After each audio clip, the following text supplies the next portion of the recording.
wadamada Jarmalka, Ingiriiska, Imaaraadka Carabta iyo Mareykanka ayaa si dadban u aqoonsaday Somaliland. horena waxay badidoodu u ahaayeen kuwa calanka u sida kacdoonka ijraaf raadinta ee Somaliland. haddaba muxuu yahay go'aanka isku midka ah ee ay wadamadani qaateen kaasi oo ka dhigan inay Somaliland si dadban u aqoonsadeen tallaabada tani oo Soomaaliyana wajigabax ku ah? warbixinteen ayaynu ku falaqeynaynaa. dhawaan ayuunbay ahayd markii ay Soomaaliya adkaysay safarka iyada oo cadaadis xooggan uu soo wajahay dadka reer Somaliland. sida oo kalena waxa ay samaysay dalkugal electronic ah kaasi oo laga iibsan karo qofku inta aanu diyaaradda soo raacin ka hor website-ka, iyadoo diyaaradaha rakaabkana horeba amar ugu siisay inaan ay soo qaadinin qofkii aasidanin dalkugalkaasi laga iibsanayo qaybta online-ka.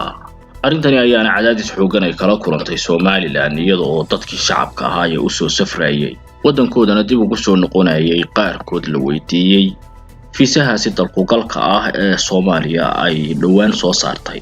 balse waxaa jira wadamo Somaliland u hiiliyay arrintaasina ganafka ku dhuftay, sida oo kale dadkooda uga digay in aanay Soomaaliya tagi karin, iyagoo sheegay Somaliland in ay siyaasadeeda socdaalka u hoggaansamayaan dadka doonaya inay booqdaan wadamadaasina waxa ugu horeeya dalka Jarmalka oo aanay xiriir firfircoon Somaliland hore u lahayn, hase yeeshee haatan ay u muuqato in uu jiro dhaqdhaqaaq iyo xiriir diblomaasiyadeed oo ka dhaxeeya labada dhinac.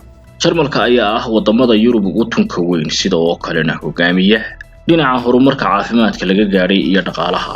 wadanka Mareykanka oo ka mid ah kuwa ugu horeeya ee calanka u sida qadiyadda aqoonsi raadiska Jamhuuriyadda Somaliland, taasi oo la filayo dhawaan inuu madaxweynaha Mareykanku ku dhawaaqi doono inay Somaliland aqoonsadeen, ayaa isaguna albaabka u furay dalkugalka Somaliland iyadoo baasaboorka Somaliland si toos ah looga digi karo wadankaasi. wadanka saddexaad ee isaguna Somaliland u hiiliyay ayaa ah Ingiriiska oo dalkugalka Somaliland iyo siyaasadda socdaalka u hoggaansamay, sida oo kalena dalkugalkii Soomaaliyana meesha ka saaray gebi ahaanba. Imaaraadka Carabta ayaa isaguna ku jira wadamada Somaliland ku taageeray in aan wax dalkugal ah oo Soomaaliya leedahay lagu soo gelin gebi ahaanba Somaliland, taasi oo ay wadamadani ka mid ahaayeen kuwii xulufada Somaliland awalba hore uga mid ahaa. dhinaca diblomaasiyaddana ay iska taageersan jireen. caqabadaha dalkugalka Soomaaliya ka haysta dadka reer Somaliland ee soo dhoofaya ayaa kor u sii kacayay, inkasta oo ay diyaaraduhu soo qaadayeen marka ay dadku u sheegaan in ay siyaasadda Somaliland ka duwan tahay ta Soomaaliya oo ay dalkugalka ka qaadanayaan magaalada Hargeysa ee caasimadda Somaliland. dhowr qof ayaana arrintaasi ka faalooday oo hadal dabadiis ay diyaaraduhu soo qaadeen.